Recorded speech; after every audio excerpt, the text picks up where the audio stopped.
Quero conversar com você hoje a respeito do tema da nossa igreja. O tema da nossa igreja é uma igreja, uma visão, um coração. Esse é o tema tríplice, né, para o ano todo. E hoje eu vou dar ênfase em uma visão. E essa mensagem que eu estou pregando hoje é a mesma mensagem que o pastor Davi pregou domingo passado. Se você ouviu ou assistiu pelo YouTube, pela internet, bênção demais, aí você ouve um pouquinho mais e a coisa vai entrando, né?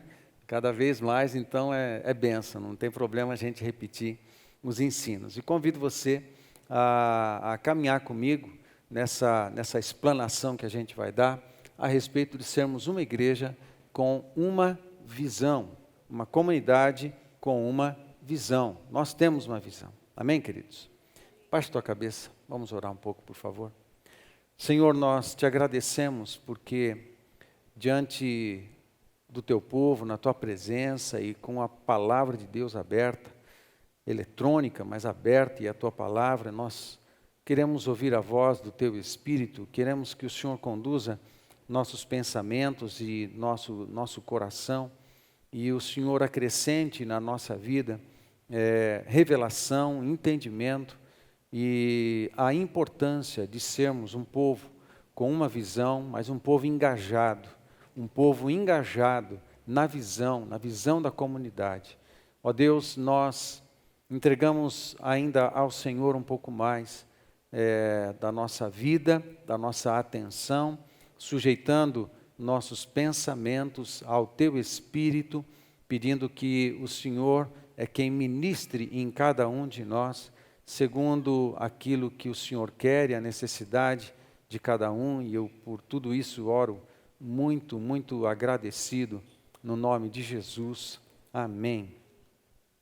Alguns domingos atrás, nós iniciamos falando sobre uma igreja e compartilhamos a respeito disso. Então, hoje, falando sobre uma visão. Nós somos uma comunidade com uma visão.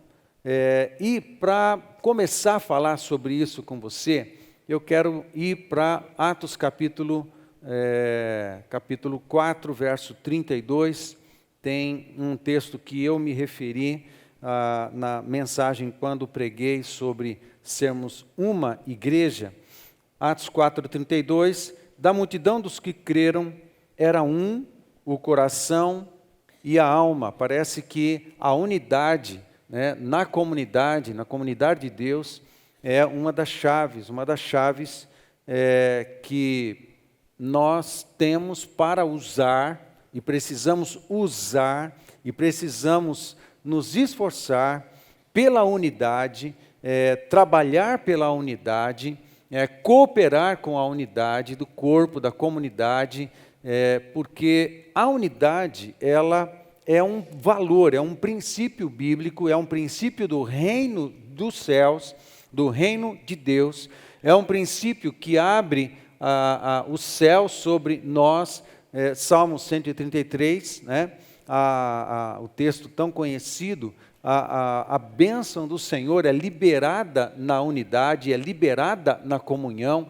Tem muitas coisas que são liberadas do céu sobre nós quando nós trabalhamos pela unidade da comunidade em todos os sentidos. A unidade da sua célula, a unidade do seu casamento, a unidade da sua família, a unidade de propósito, os esforços da tua célula, os esforços do teu ministério, os esforços que a tua família faz para alcançar suas metas, alcançar seus propósitos. Esse movimento em unidade é um movimento poderoso. O movimento em unidade, ele é realizador. O movimento em unidade, ele abre portas. O movimento em unidade, ele provoca milagres. O movimento em unidade libera o céu sobre cada um de nós. Uma família que se movimenta em unidade, um casamento que se movimenta em unidade, uma família, marido, esposa, filhos, quando a família toda compartilha o coração, compartilha os sonhos, compartilha os propósitos familiares, e a família inteira se movimenta na direção dos seus propósitos, dos seus sonhos. Isso acaba acontecendo que essa família é uma família de realização, ela experimenta coisas, ela experimenta milagres, ela experimenta realizações, ela desfruta de trabalho. E a unidade da família numa direção é algo maravilhoso. Todo mundo trabalhando e investindo na unidade familiar. Agora, você precisa definir uma visão, você precisa saber mensurar essa visão, qual é o nosso alvo, o que a gente está olhando, onde todos nós estamos olhando, podemos definir esse negócio aí, e para nos direcionarmos, para nos movimentarmos na direção da visão, isso precisa ser trabalhado individualmente, trabalhado em família, trabalhado em igreja, em comunidade. Nós somos uma comunidade, nós temos uma visão, a nossa visão é mensurada, a nossa visão está escrita, e a gente vai mencionar ela hoje aqui. Então, ou seja, uma comunidade, uma família, um indivíduo, ele precisa se movimentar na direção de alvos, na direção de uma visão, e trabalhar para alcançar, para chegar naquele status futuro desejável. E quando você tem isso, você se movimenta de maneira próspera, você se movimenta de maneira assertiva, você se movimenta de maneira acertada, equilibrada na vida. Então, isso não diz respeito apenas ao mundo corporativo, a uma empresa. Você vai em empresas hoje e é comum você notar, às vezes, na recepção ou na entrada, na sala da diretoria, um quadro com a descrição da visão, missão, estratégia, valor, essas coisas que no mundo corporativo é muito comum, é muito normal. Uma empresa, você entra na empresa, você vê a placa lá, a nossa visão aí tem isso escrito. Isso é muito importante, porque aquela comunidade empresarial, aquela comunidade, aquela organização, ela sabe por que está ali, ela sabe para que existe, ela tem uma visão, ela vai trabalhar para alcançar aquelas metas. Uma empresa que não tem definida a sua visão, ela vai atirando para tudo quanto é lado. Uma microempresa que também não tem uma visão, ela vai se movimentando e provavelmente ela seja orientada por eventualidades, né? As contingências é que mandam no movimento da empresa. Se você é um autônomo, você precisa ter definido uma visão, o que é que você quer para a sua vida, quais são os seus planos, quais são os seus propósitos, precisa ter uma visão. Se você é um indivíduo, uma pessoa, eu tenho tal visão para a minha vida, é muito mais do que eu sonho com algumas coisas, nada de errado nisso, nós precisamos sonhar, nós precisamos desejar as coisas, mas quando você transforma um sonho que você não sabe, é muito geral, você não sabe escrever, então você não sabe direito o que você vai fazer para alcançar aquele status. Mas quando você se esforça para buscar em Deus, em oração, pensar, repensar de novo. Se você é casado, fazer isso em família, fala assim, qual é o alvo da nossa família, qual é o chamado na nossa família, qual é a meta da nossa família, o que nós queremos fazer no próximo ano, nos próximos 5 anos, 10 anos, 15 anos, na minha velhice, né? Como é que a gente vai ser, né, quando formos velhos? Explica para nós, Nardelli, como é que... Não, deixa para lá. O que a gente vai ser quando formos velhos, né? Todos nós somos jovens, então é importante você pensar nisso, né? Inclusive até a sua contribuição, como é que é o nome disso? Previdenciário, essas coisas todas aí, é importante você pensar nisso tudo, você está pensando lá na frente. É preciso como indivíduo, como família, como empresa, como autônomo, como profissional liberal, como empresário, como igreja, como célula. O que nós queremos alcançar dentro desse ano de 2024? Nós queremos multiplicar quantas vezes? Quantas vezes vocês querem multiplicar, né, esse ano a sua célula? É preciso pensar o que vocês querem fazer. Uma igreja também é assim, uma igreja também precisa de uma visão. Vamos olhar para Atos capítulo 2, olha que interessante. Eu vou ler esse texto, depois eu vou voltar nesse texto lá na frente e eu vou colocar ele dentro de um contexto que você vai entender. Olha que interessante. A visão da igreja de Jerusalém, ela é a nossa referência. A igreja de Jerusalém, em Atos, ela é a referência para todas as igrejas, porque tudo nasceu ali. E toda vez que a gente se esforça para fazer uma verificação, como é que está a nossa vida, como é que está o nosso cristianismo, como é que está a nossa espiritualidade, como é que está a nossa igreja, como é que está o movimento da nossa igreja, e a gente precisa, às vezes, fazer uma avaliação para saber como é que está as coisas. A gente volta para Atos, e a gente volta para o original, a gente volta para a igreja de Jerusalém, e a partir daqui a gente avalia o processo, avalia como é que está as coisas no andar da carruagem. Atos capítulo 2, 42 a 47, diz assim: todos se dedicavam de coração ao ensino dos apóstolos, à comunhão, ao partir do pão e à oração. Havia em todos eles um profundo temor, e os apóstolos realizavam muitos sinais e maravilhas. Os que criam se reuniam num só lugar e compartilhavam tudo que possuíam. Vendiam propriedades e bens e repartiam o dinheiro com os necessitados. Adoravam juntos no templo diariamente, reuniam-se nos lares para comer e partiam o pão com grande alegria e generosidade, sempre louvando a Deus e desfrutando a simpatia de todo o povo, e a cada dia o Senhor lhes acrescentava aqueles que iam sendo salvos. Muito interessante. A comunidade de Jerusalém, ela se movimentava com uma visão. E essa visão, ela se transformava numa cultura na vida da igreja. E você vai se envolver, porque a visão, ter uma visão, ela influencia a gente ao ponto de termos uma cultura. Mas antes de eu falar sobre isso, que é o primeiro item da nossa mensagem, deixa eu repartir algumas definições de visão para você. Primeiro, o que é visão, afinal de contas? Definições, gosto muito de definições. Elas orientam o meu cérebro e ajudam eu a pensar de maneira um pouco mais organizada. O que é uma visão?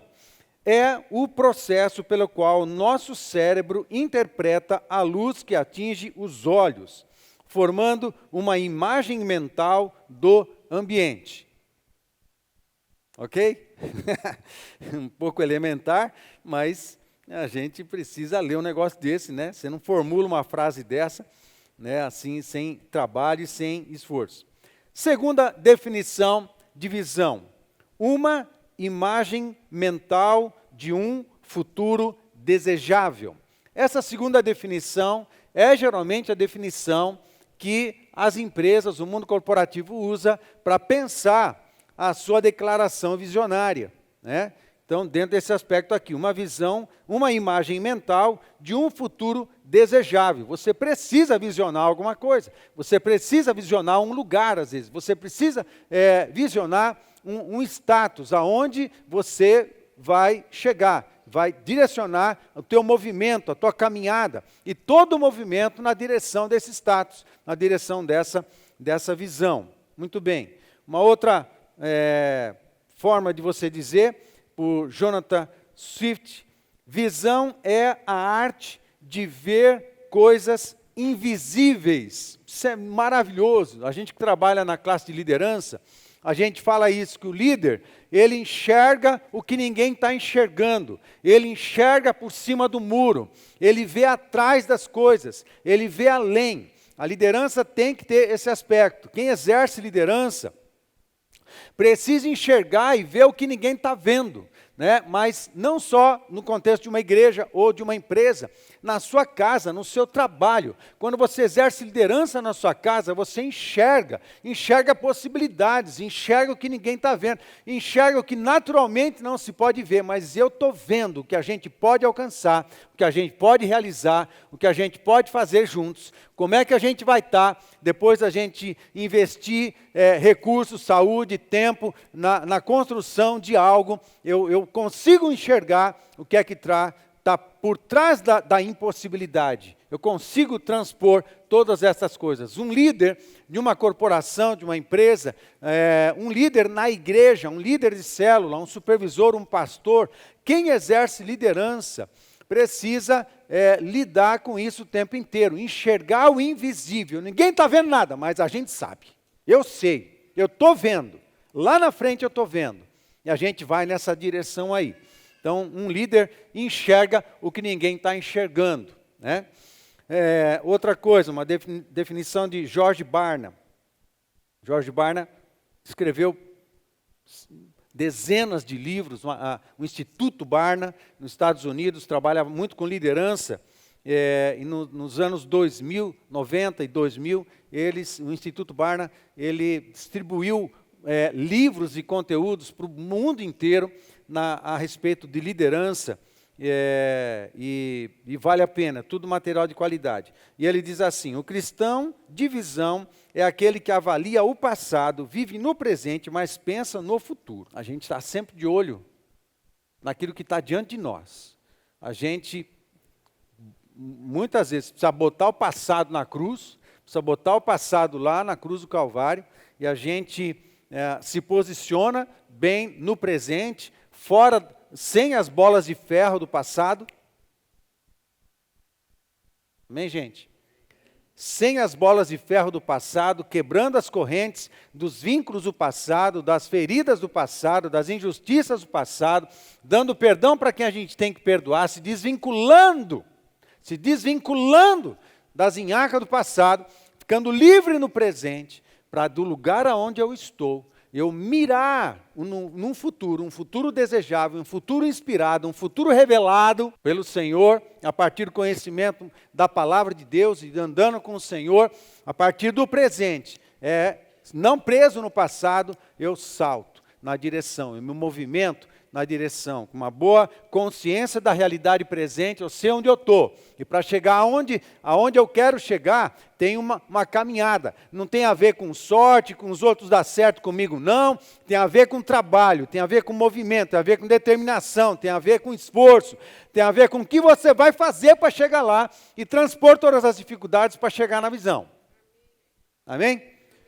Né? Não tem lamento, não é emocional, não tem esse autocomiseração, não tem assim, os outros podem, eu não posso, os outros conseguem, eu não consigo, acho que eu não tenho condições, acho que eu não tenho capacidade, nada disso é verdade. Você tem sim, você é inteligente, você tem a imagem do Senhor, você tem o Espírito Santo, você tem uma palavra de Deus, você tem uma família linda, você tem uma comunidade que ora e te abençoa, você é cheio de potenciais de Deus em você, você é cheio de inteligência, sim, você é cheio de dons, o Senhor criou você com muitos talentos, com muitas qualidades, derramou dons do Espírito Santo, dons espirituais sobre a tua vida. Você sabe que Deus não faz mau negócio? Você sabe que Deus não faz mau negócio porque Jesus é judeu?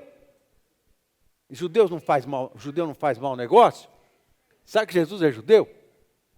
E quando ele investe, ele sabe que vai dar lucro. E ele investiu pesado na sua vida. E Deus não faz mau negócio.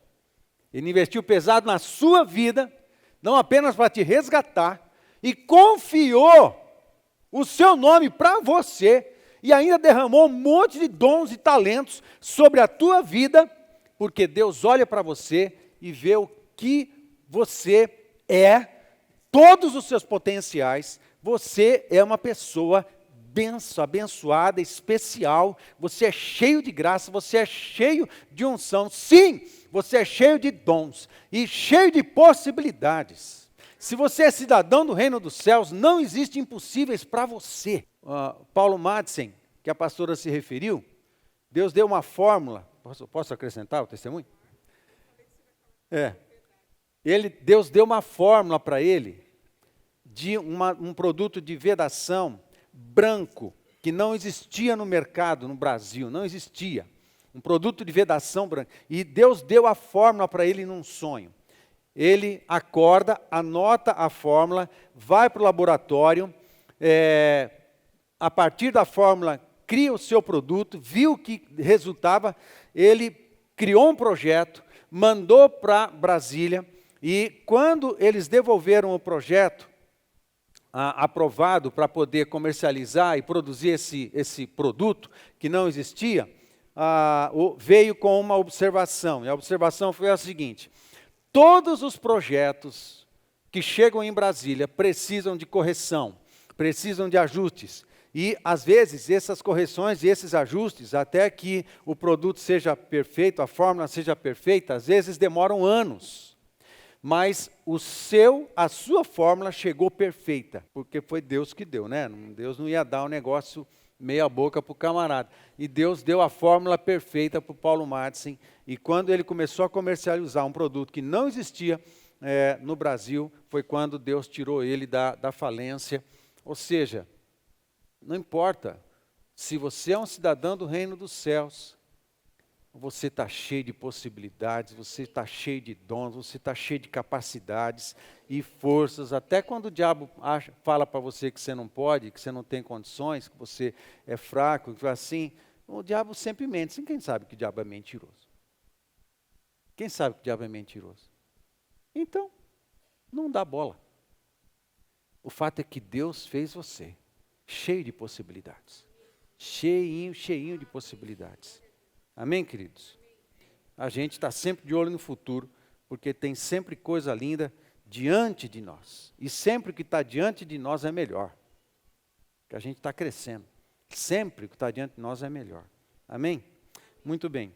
Diante disso, eu quero me referir falei um pouco sobre visão, sobre igreja, sobre indivíduos, sobre empresa, sobre todos nós, a importância de termos uma visão, mas eu quero mencionar as 3 coisas que o pastor Davi mencionou, que a gente vai desenvolver nosso assunto dessa forma. E a primeira delas é que a visão define uma cultura. Bom, a gente vai falar de uma comunidade, ok? Então a gente está falando de uma igreja, uma visão. Então a gente vai mirar agora no nosso contexto de comunidade. Uma visão define a cultura. E a cultura é o nosso jeitão, é o jeito da gente fazer as coisas. E cada família tem uma cultura, amém? Uma cultura familiar. Cada indivíduo é único no universo. E cada família também é única no universo. E cada família faz as coisas do seu jeitão. É o seu jeito de fazer as coisas. A gente pode chamar isso de cultura, né? Você faz o café de um jeito, põe a água quente a 90 graus, a 85, a 85,5, a 100. Você acabou de ferver, você coloca. Você faz o seu jeito está certo. Porque é o seu jeitão. Alguém põe 2 colheres de café, outra põe 2,5 e põe a meia, e faz café na meia, e cada um faz do jeito que quiser. Não me importa, eu não tenho nada a ver com isso. Cada um faz o café do jeito que gosta de fazer, porque é a tua cultura, é o seu jeitão de fazer as coisas. Alguém põe pouco açúcar, muito açúcar, alguém levanta, escova o dente, outro levanta, escova o dente depois. Não importa como é que você faz, pelo amor de Deus, escova o dente quando você levanta, porque vai fazer bem para a sua saúde, mas cada um faz o seu jeito, é o seu jeito. É o seu jeito de pôr a meia, é o seu jeito de amarrar o tênis, é o seu jeito, isso é cultura. Uma comunidade também tem o seu jeito de fazer as coisas, uma igreja local tem o seu jeito de fazer as coisas, tem o seu jeito de cumprir a missão. Uma missão que é comum a todas as igrejas do mundo. A igreja local tem o seu jeito de adorar, tem o seu jeito de arrumar as coisas no palco, tem o seu jeito de pregar, cada pastor tem o seu jeitão de pregar, cada líder de célula tem o seu jeito, cada célula tem uma microcultura. Tem uma cultura porque as pessoas são diferentes de célula para célula, e às vezes tem essas diferenças, mas isso é a riqueza, essa é a nossa riqueza. As igrejas são diferentes, as igrejas locais são diferentes. Cada uma tem uma cultura. Agora, a visão, ela define a cultura, ela influencia a cultura. Se você tem uma visão bíblica, se você tem uma visão santa, se você tem uma visão do reino dos céus, se tem uma visão de bênção, se tem uma visão de crescimento, você tem uma visão de prosperidade, se tem uma visão altruísta, isso tudo vai influenciar o teu jeito. Amém? A tua visão vai definir como é que você vai fazer as coisas. Isso é muito interessante, muito importante. Você, pensando na nossa igreja, por exemplo, a gente tem um jeito de fazer as coisas. A Nova Aliança tem um jeito de fazer as coisas. Eu não nasci na Nova Aliança, eu nasci numa outra igreja. histórica, tradicional, teologia reformada, nasci batista, mas hoje a gente está na Nova Aliança. E eu gostei muito da doutrina da Nova Aliança quando eu entrei. Por isso eu fiquei na Nova Aliança, ao ponto do pastor Davi nos enviar para cá. O fato é que eu gostei muito da maneira como essa igreja lidava com as coisas, como ela praticava ensino, o valor que ela dava ao ensino, e o esforço dela de poder cumprir o seu chamado. Isso é muito interessante. Eu descobri que a Nova Aliança, ela sabe qual é o seu chamado. E ela não tenta ser bola de neve. Ela não tenta ser a Batista Atitude, do Rio de Janeiro. Ela não tenta ser uma Lagoinha de BH. Ela não tenta ser uma igreja Alcance de Curitiba, uma CCC de Curitiba. Ela não tenta ser um Deus é amor, ela não tenta ser uma presbiteriana, ela não tenta ser nada, ela sabe qual é o seu chamado. E porque ela sabe quem é e sabe qual é o seu chamado, ela gasta a sua energia e ajusta todo o seu modo, né, de se movimentar, de fazer as coisas, ao seu chamado. É uma visão, tem uma visão, ela é mensurada do jeito da Nova Aliança, que pode ser comum a qualquer outra igreja. As visões têm que dizer a mesma coisa, todas as igrejas locais têm como matriz a palavra de Deus, e assim mas o nosso jeito de dizer a visão é essa, o nosso jeito de dizer doutrina é essa, e assim a gente se movimenta. A gente tem o nosso jeitão para fazer as coisas. E quando a gente respeita isso, quando a gente sabe quem a gente é e se movimenta nessa pegada, então a coisa vai, a coisa anda. Amém, queridos? E precisa andar mesmo, mas é preciso também que você respeite a cultura, né? E a cultura também é formada pelo conjunto das pessoas. Nós somos uma Nova Aliança em Cornélio, nós não somos uma Nova Aliança de Londrina. Amém? A nossa base é a mesma, mas o nosso jeitão tem a ver com você. Tem a ver com você, tem a ver com a sua família, tem a ver com você. Então a gente junta tudo aqui e nós somos ainda de Cornélio. E tem muitas coisas, mesmo na mesma base, a gente faz do nosso jeito. E não é legal isso? É muito legal.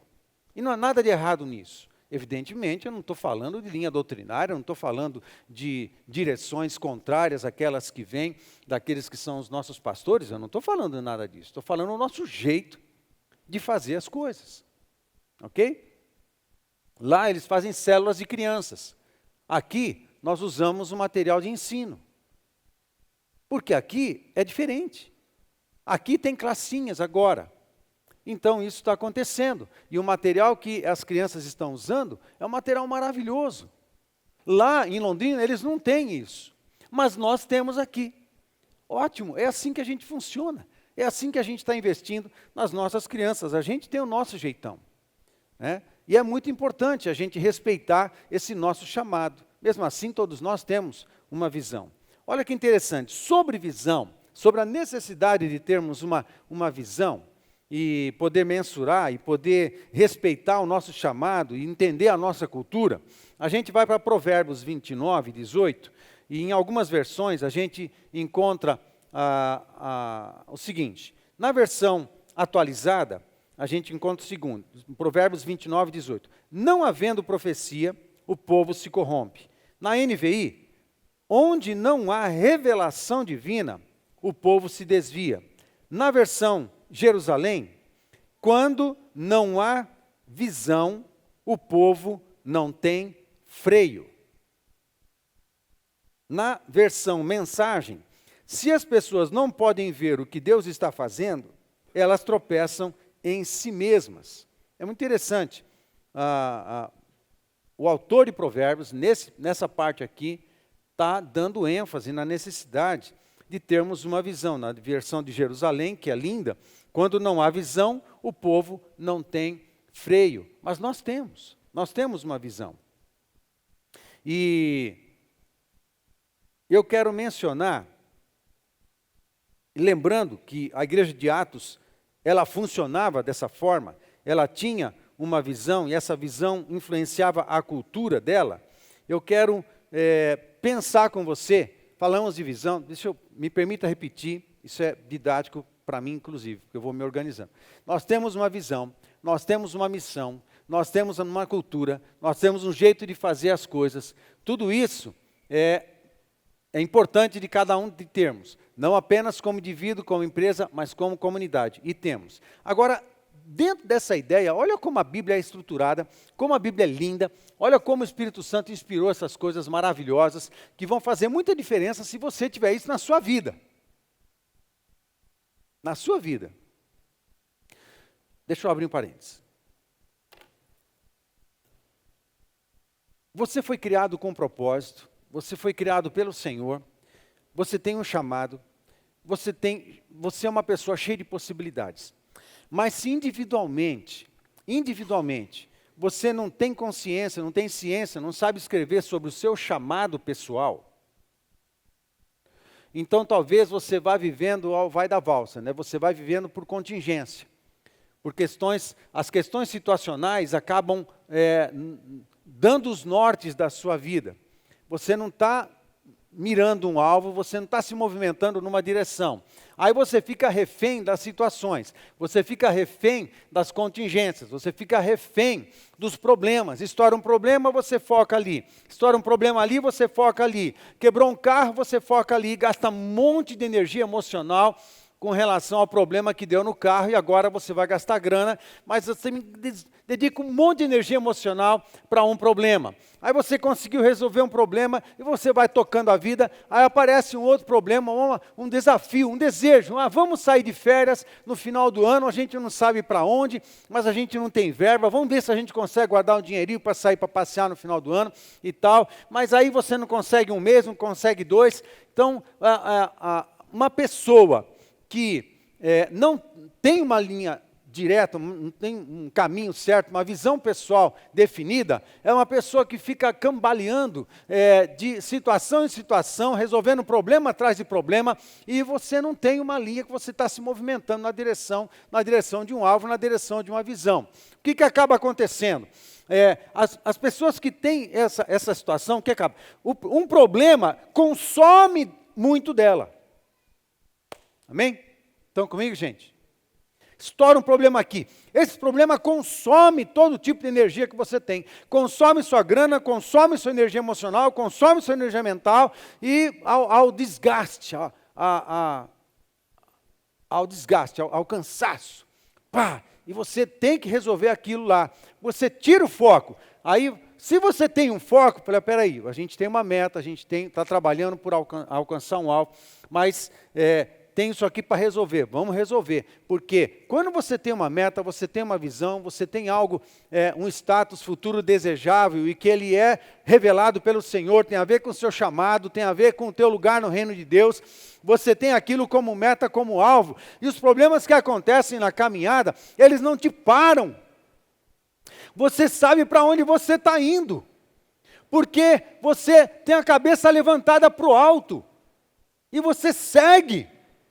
E você supera, e você vai, porque você sabe que tem que gastar a tua energia mental e emocional na visão. Amém, gente? Na visão.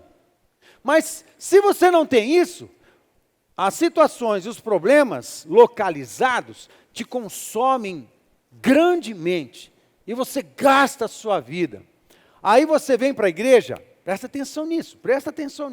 Aí você vem na igreja ou vem na célula, dentro dessa condição, fala assim, eu estou passando muita luta, muita dificuldade, estou em muito sofrimento, estou muito angustiado, porque me aconteceram um monte de coisas. Está me acontecendo um monte de problema, e agora eu tenho que resolver, não estou vendo solução, e tal, e você compartilha, a pessoa ora, os irmãos oram, é assim que a gente faz, a gente se abençoa mutuamente, a gente ora, a gente abençoa, está precisando do quê? De repente a comunidade se mobiliza para abençoar até financeiramente, dependendo do caso e tudo mais, tudo é estudado, e você investe na vida dessa pessoa, e ela é consolada, e ajuda, e ela é fortalecida, vida para poder resolver o seu problema e tal. Ela vem para o culto com a cabeça ainda atribulada por conta dessas coisas, esperando uma voz de Deus, uma palavra de Deus, uma bênção do pastor, uma palavra que lhe direcione e tudo, nada de errado nisso. Mas a questão é que às vezes a gente está gastando energia demais com problemas que não são tão grandes assim. A gente está gastando energia mental, energia espiritual, energia emocional, com problemas situacionais que estão amarrando a gente nas impossibilidades, às vezes gerando incredulidade, quando eu devia estar focando em outra coisa. Fala assim, isso aqui vai resolver, todo problema tem uma solução. Amém, gente? Todo problema tem uma solução, isso aqui vai passar. O carro vai consertar. Amém, queridos? Não, a gente não vai ficar o resto da vida aqui, não. A gente vai resolver, tá? Mas a gente continua gastando energia na direção certa. Mas aí, o que acontece? A pessoa vem para a igreja e não tem uma definição, não tem uma meta, aí está sempre sofrendo, está sempre angustiado, está sempre atribulado, está sempre com desgaste, está sempre com déficit de energia emocional. Ela convive com um grande déficit de energia emocional, convive com um grande déficit de energia mental, convive com um grande déficit de energia espiritual, porque ela fica gastando, as suas energias nos problemas, e ela não está se movimentando. Essa falta de perspectiva é terrível para qualquer pessoa. Você tem que saber para onde você vai, você tem que saber onde você vai chegar, você tem que saber a direção, pelo menos, que você tem que tomar na sua vida. Amém, queridos? Então, muitos dos problemas, às vezes a nossa necessidade, o que a gente está precisando não é de uma bênção. A gente está precisando ajustar a vida. Amém, gente? Às vezes a gente está precisando pensar diferente a vida. A gente está precisando reorganizar a minha família. De repente a gente está precisando reorganizar as nossas metas familiares. A gente está precisando repensar os propósitos da minha existência. A gente está precisando repensar o nosso chamado. Porque quando você está engajado no seu chamado, o céu se movimenta a seu favor.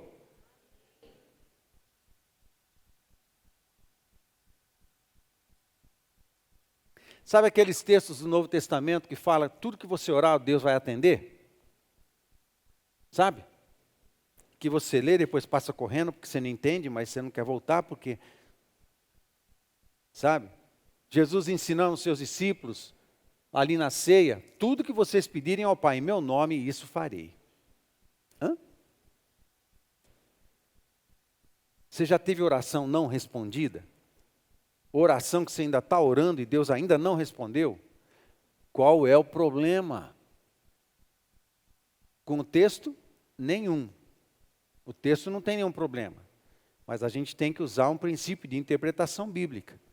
Todas as vezes no Novo Testamento que aparece um texto assim, tudo que pedirem ao Pai em meu nome eu vos darei, tudo que orarem o Pai atenderá a vocês, tudo que pedirem ao Pai ele vos atenderá, Todas as vezes que aparece um texto com essa afirmação, o seu princípio de interpretação bíblica, o seu contexto tem a ver com a missão.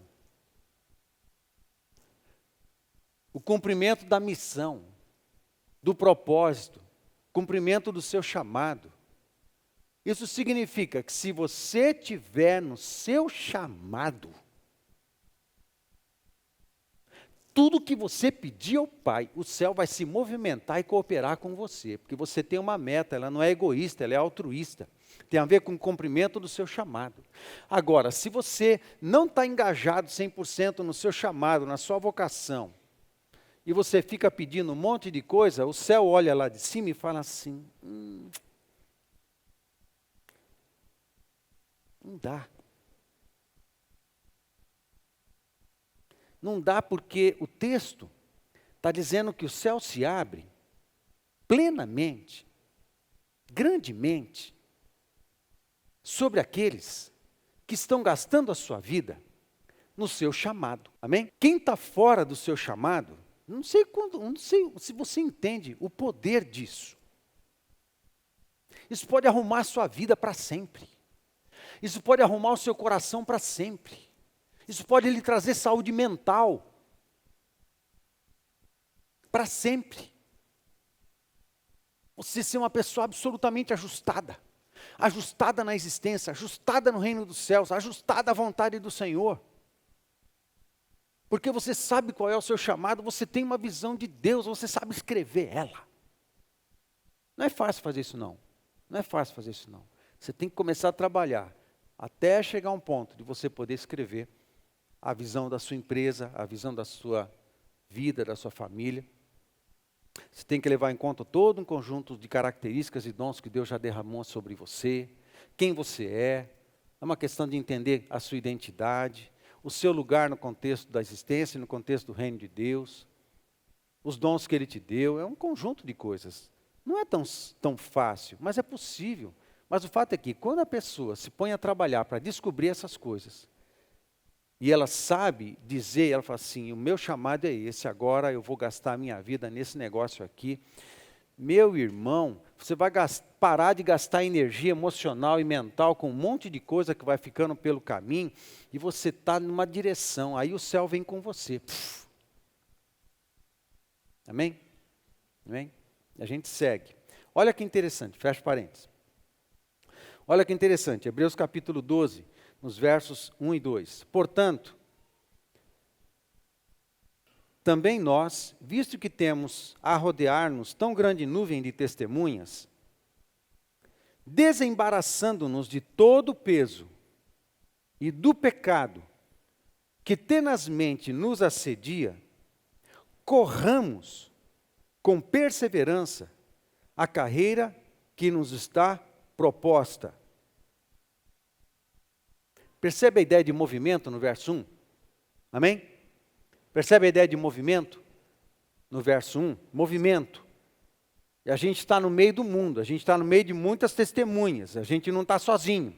A gente está diante de muitos desafios, de gente que nos ajuda e de gente que nos atrapalha. Eu estou dentro desse mundão aqui, e eu tenho que fazer uma carreira, eu tenho que fazer uma corrida, eu tenho que me desvencilhar de embaraços, eu tenho que me desvencilhar de pecados. Tem coisa que amarra a gente e não deixa a gente correr. Se tem pecado na parada, confessa logo, pula fora. Se tem um monte de amarras emocionais relacionados ao passado, à própria alma, tem que buscar o Senhor, buscar ajuda, precisa aprender a se desvencilhar também dos embaraços. Uma coisa é pecado, outra coisa é embaraço. Nem tudo quanto é embaraço é pecado. Pecado é pecado. Tem que sair dele, tem que sair fora, tem que confessar. Agora, tem os embaraços que às vezes são cadeias na alma, são cadeias na mente, são valores errados, são crenças erradas. Tem achismos a respeito de você mesmo que te amarram, embaraço, não deixa você correr. E o texto está dizendo, libertação. Como é que você faz? Você tem que sair correndo.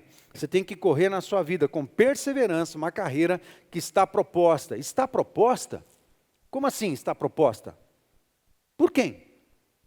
Quer dizer que Deus tem isso para você. Ei, Ele criou você, é teu Pai. Você acha que Ele não tem vontades, Ele não quer revelar para você o que Ele pensa a teu respeito? Qual é o plano, qual é o chamado que Ele tem para você? Ele quer revelar essas coisas todas. Tem uma carreira proposta para cada um de nós. Já existe um plano. Você não tem que inventar, você só tem que descobrir Ele em Deus. Uau! Você não tem que inventar nada, nem copiar nada de ninguém. Você tem que descobrir em Deus qual é o teu plano, qual é o plano que tem para você, qual é o teu chamado. Amém, queridos? Mas já tem algo proposto já.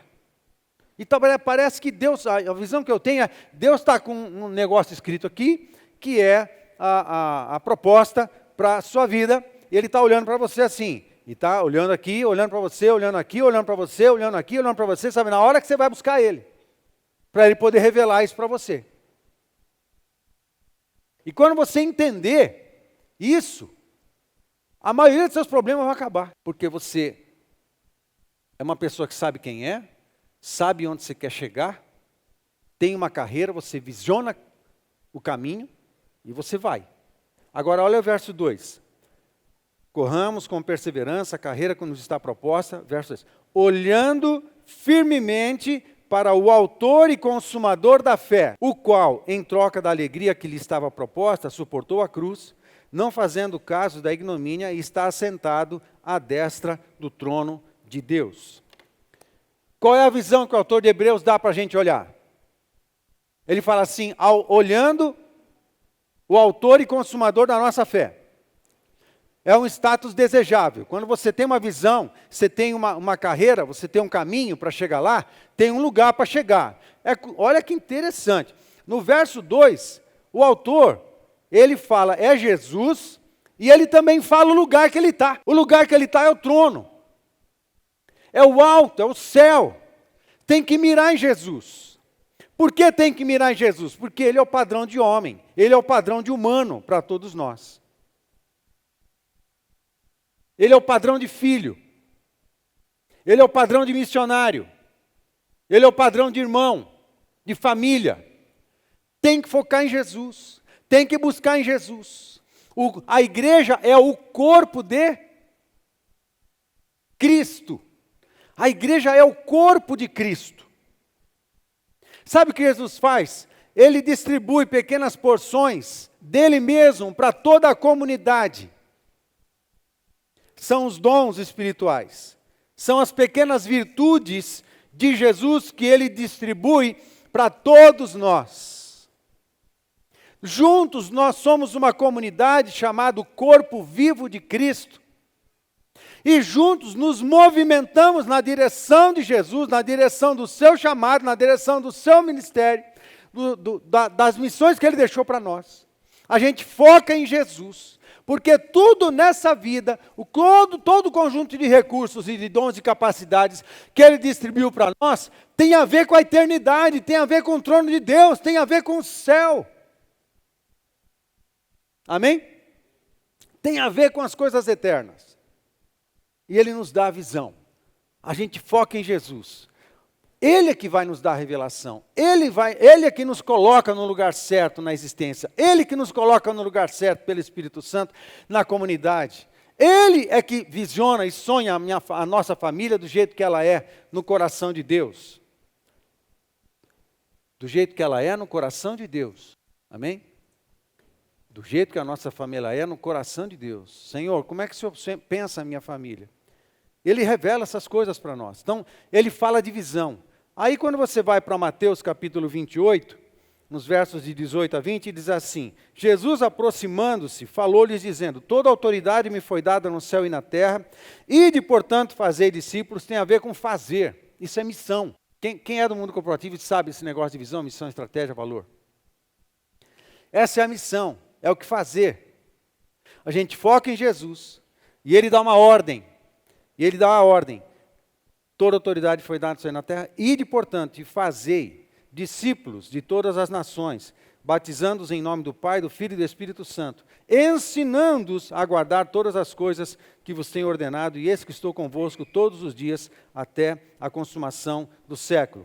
Ele fala assim, ele tem autoridade, ele dá uma ordem, ele fala o que a gente tem que fazer, e ainda fala assim, eu estou com vocês em toda situação. Toda situação eu estou junto aí. É nós. É nós. A gente está junto. Jesus fala isso, conta comigo. Vocês não estão sozinhos. Porque a missão é minha e agora é de vocês, porque vocês são um em mim. Unidade. E juntos a gente vai cumprir a missão de fazer discípulos. Ou seja, nós somos uma comunidade com uma missão. Focamos em Jesus, temos uma visão da eternidade, uma visão do reino dos céus. A gente mira em Jesus Cristo. Nosso alvo é Jesus. Mas nós temos uma missão, que é multiplicar discípulos. Amém, gente? Aí você vai para Atos capítulo 2, e ele dá a estratégia. Como é que a gente faz isso? Como é que a gente cumpre a missão? Que nos leva ao status da visão.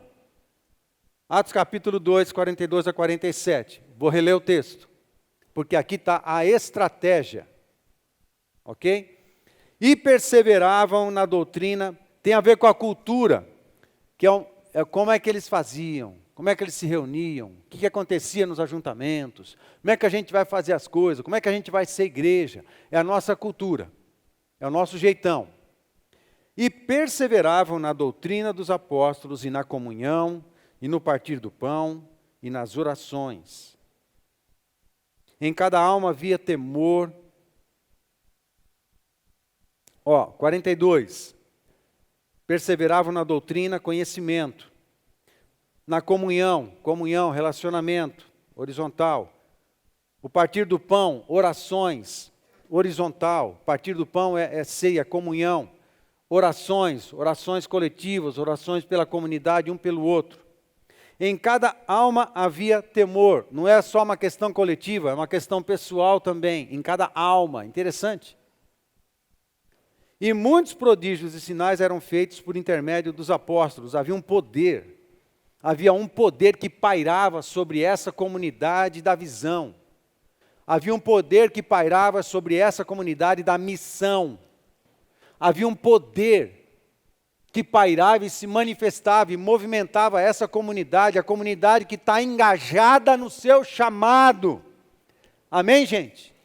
Havia um poder permanente sobre a comunidade. Há um poder permanente sobre aqueles que se movem, estão engajados e se movem no seu chamado e se movem na sua missão. Há um poder permanente. Amém? 44. Todos os que creram estavam juntos. O valor da unidade. Estava todo mundo junto sempre. Um fortalecia o outro, porque a gente precisa um do outro. Pessoas precisam de Deus e pessoas precisam de pessoas. Nós precisamos um do outro. Amém, gente? Todos os cristãos estavam juntos e tinham tudo em comum. Vai tornando comum o coração, tornando comum coisas, tornando em comum dinheiro, coisas que a gente reparte um com o outro, afeto, presença, amizade, bênção, a gente reparte coisas um com o outro sempre. Assim é o jeitão da igreja de Jesus, de Atos, é esse aí, a igreja de Atos tem esse jeitão. Amém? Vendiam as suas propriedades e bens, distribuíam o produto entre todos à medida que alguém tinha necessidade. Você tem que entender que o verso 45 está falando de um tempo em que as famílias eram perseguidas por tornarem-se cristãs. As pessoas eram deserdadas e ficavam na rua. E elas iam ser amparadas. E a igreja de Atos passou a amparar todos os que eram deserdados das suas famílias porque tornaram-se cristãs. Então, de uma maneira que não acontece hoje aqui exatamente conosco, mas acontecia em Jerusalém, daí a comunidade se mobilizava para suprir as necessidades de todos aqueles que estavam abandonados pelas suas famílias, deserdados pelas suas famílias, só porque escolheram o caminho de Jesus. 46. Diariamente, ao cotidiano, diariamente perseveravam unânimes no templo. Perseverança, tem que ter esforço. E diariamente, não é algo de vez em quando, diariamente, a cultura faz parte do dia a dia. Amém, gente? Diariamente perseveravam unânimes no templo, partiam o pão de casa em casa. No templo, grande ajuntamento, casa em casa, pequeno ajuntamento. Grande ajuntamento para nós é o culto do domingo às 6 horas. O pequeno ajuntamento para nós é a célula. Esse é o modelo da igreja do Novo Testamento. Amém, gente? Grandes ajuntamentos, pequenos ajuntamentos. É importante, essa é a cultura da nossa igreja. Essa é a cultura da igreja de Atos. Essa é a cultura da igreja de Jerusalém. Essa é a cultura da igreja do Novo Testamento. Precisa estar presente no grande ajuntamento, precisa estar presente no pequeno ajuntamento. Essa é a nossa cultura, você tem que se engajar nisso. Eu vou se eu quero. Não, tem que ser parte. Tem que participar da construção. Amém, gente? Tem que participar da construção. E o 47, terminar o 46. Partiam o pão de casa em casa e tomavam as suas refeições com alegria e singeleza de coração. Havia um espírito de alegria e de paz, e de singeleza e de afeto sobre toda a comunidade que vivia nessa cultura, que vivia nesses valores. Amém? Isso é cura. Você entra numa comunidade, você está numa comunidade em que há um espírito de alegria e singeleza. Alegria e singeleza na célula. Alegria e singeleza no ajuntamento. Alegria e singeleza quando as pessoas estão juntas, quando as famílias estão juntas, quando as células estão juntas, quando as pessoas estão saindo para passear, quando essas pessoas estão saindo para tomar um lanche no shopping, quando está saindo para viajar, para ir para a praia junto, para ir para outro lugar, vamos tomar um sorvete junto, vamos correr lá no parque, vamos correr lá na Praça Botafogo, vamos. O pessoal está junto, há sempre alegria e singeleza de coração. Cura, isso cura a alma, porque a igreja de Jesus Cristo é um lugar de cura. Amém? E todos nós fazemos parte disso. No 47, louvando a Deus, olha o culto, louvor, sempre o espírito de louvor presente também, e contando com a simpatia do povo, enquanto isso, acrescentava-lhes o Senhor, dia a dia, os que iam sendo salvos. Multiplicação. Essa igreja tinha uma cultura de comunhão, de doutrina, de estudo, de conhecimento, de participação, de altruísmo, de cooperação com os outros, de estar juntos sempre, de pensar no outro, cabia na simpatia do povo. Por quê? Porque a igreja praticava bondade para com a sociedade. A igreja praticava bondade em todas as camadas da sociedade. Ela caía na graça do povo, e as pessoas abriam o coração, por fazer bem de graça, por fazer a bondade de graça, praticar a bondade de graça, atos de amor, atos de compaixão. Assim é a igreja de Jesus na cidade. Amém, gente? Assim é a igreja de Jesus na cidade. Seja um bazar, seja uma oferta missionária, seja uma campanha solidária, seja uma cesta que você distribui pela diaconia. Conversa com o teu líder de célula, vem somar no ministério de diaconia. Uma cesta que você distribui, uma ligação que você faz para um visitante, quando ele vem, um afeto, um abraço, nem que seja pelo telefone, um abraço. Lugar de cura, lugar de simpatia, o coração se abre, porque dá chance da gente compartilhar a coisa mais valiosa da nossa vida, a coisa mais valiosa da nossa igreja. Vocês rapazes que estão visitando a gente, a coisa mais valiosa para nós se chama Jesus Cristo. A gente está nessa terra para falar de Jesus Cristo, para as pessoas saírem do caminho do inferno e em Jesus encontrarem um caminho da salvação. Para isso que a gente está aqui, a gente não faz mais nada na nossa vida a não ser fazer isso. É isso que a gente faz. E trabalhar com a edificação e o crescimento da comunidade que se movimenta para alcançar as pessoas. A gente trabalha aqui, a minha área ministerial é capacitar você, é ensinar você, é alertar você, é abençoar você, e junto com você, o Espírito Santo nos levar, nos movimentarmos para alcançar pessoas. Quantas vezes você quer multiplicar a tua célula esse ano? Já conversou isso com o teu líder? Conversa com ele. Conversa com ele, porque nós estamos na terra para proclamar uma mensagem de salvação e de transformação, uma mensagem de cura e de restauração, para ajudar as pessoas a se desvencilharem de seus pecados e se desvencilharem de todos os embaraços da vida, os embaraços da alma. Só Jesus pode fazer isso. Nenhuma religião pode fazer isso. Só Jesus pode fazer isso, ninguém mais. Por isso as pessoas precisam ter um contato pessoal com Ele. A igreja promove um ambiente favorável e abençoador, mas só Jesus perdoa pecados e só Jesus arrebenta dos embaraços da alma. Precisa ter uma experiência pessoal com Ele. Interessante, né? Hebreus fala de visão, Mateus fala de missão, Atos 2 fala de estratégia. Essa é a cultura da igreja, muito interessante. A cultura do conhecimento. Temos o nosso Ina College, começamos a semana passada. Oséias 4,6 fala, o meu povo está sendo destruído porque lhe falta o conhecimento. Porque tu, sacerdote, rejeitaste o conhecimento. Presta atenção no que o profeta está falando. Porque tu, sacerdote, rejeitaste o conhecimento. Ah, não gosto de ler. Ah, não gosto de estudar. Ah, não gosto de ler a Bíblia. Ah, não gosto de ler outro livro. Estou pensando em ninguém, estou falando assim, desdenhosamente, para o geral, tá bom? Para a massa, tá? Ah, não gosto de estudar muito não, fico no rasinho. Ah, é? Olha o que o profeta fala. Porque tu, sacerdote, rejeitaste o conhecimento, também eu te rejeitarei. Para que não seja sacerdote diante de mim. Visto que te esqueceste da lei do teu Deus, também eu me esquecerei de teus filhos. Deus é duro, não é? É, mas é Deus, não sou eu? Ninguém pode falar, pastor Paulo é duro. Não, é Deus. Mas não tem negócio? Não, não tem negócio. Mas não tem jeitinho? Não, não tem jeitinho. Você tem que mergulhar no conhecimento da palavra de Deus. Porque as bases da nossa vida têm a ver com as nossas experiências, presta atenção nisso.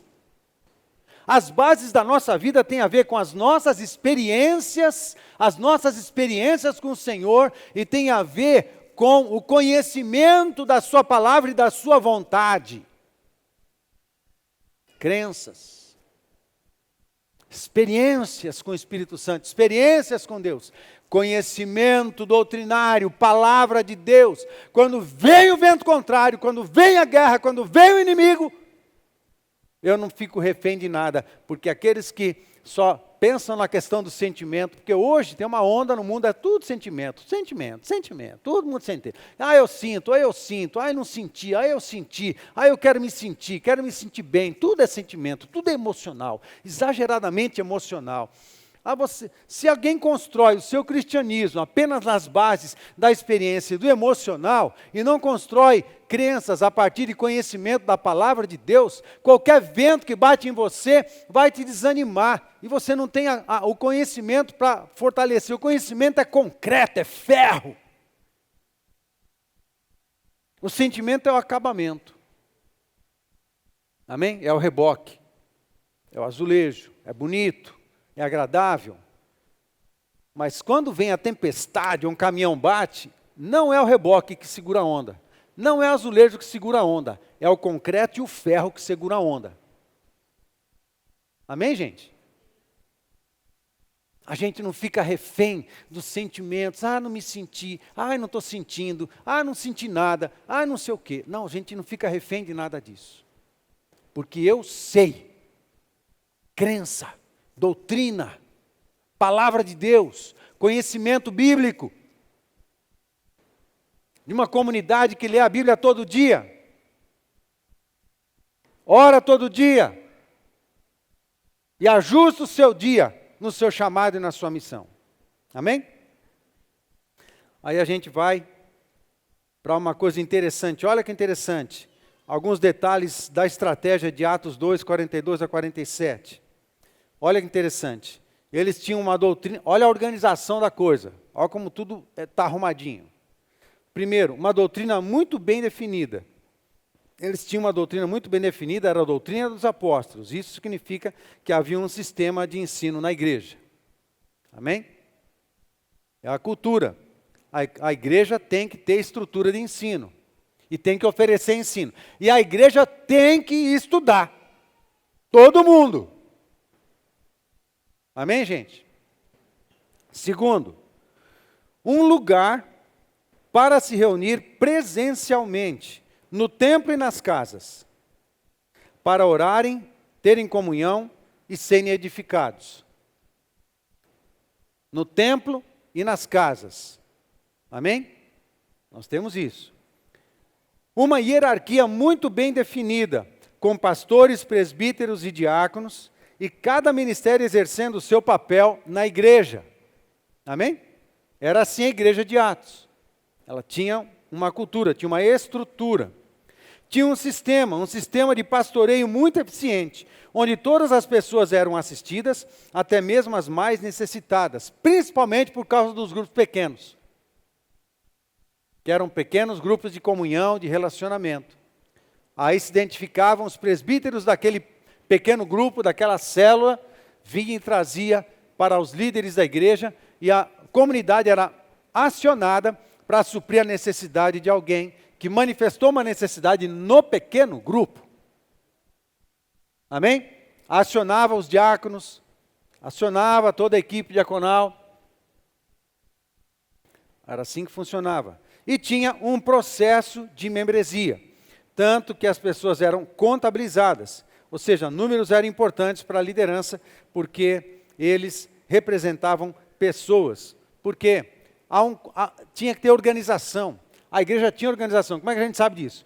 Primeiro, porque Lucas, quando fala da primeira leva de conversão que aconteceu com Pedro, 3.000 pessoas. Alguém contou? Quem contou? Eu não sei, mas alguém contou. E deram o número para Lucas. Lá na frente, 5.000 pessoas. Alguém estava contando. Alguém tinha, de alguma forma, uma organização que chegava em todas as casas. E todas as reuniões, da macro-reunião e da micro-reunião.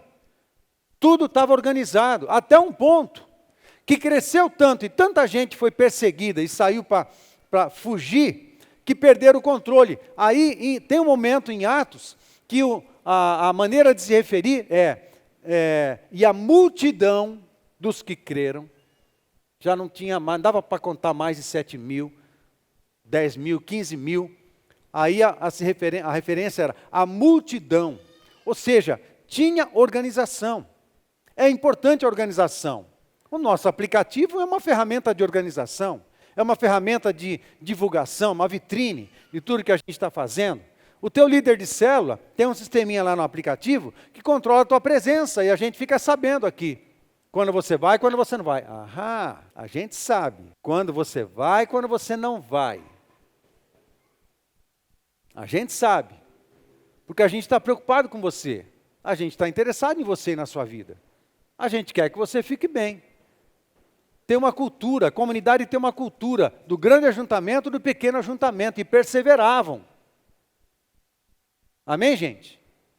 Era uma comunidade que tinha uma visão, tinha uma missão, tinha uma estratégia, e ela se movimentava na direção da visão. Fica de pé, vamos orar.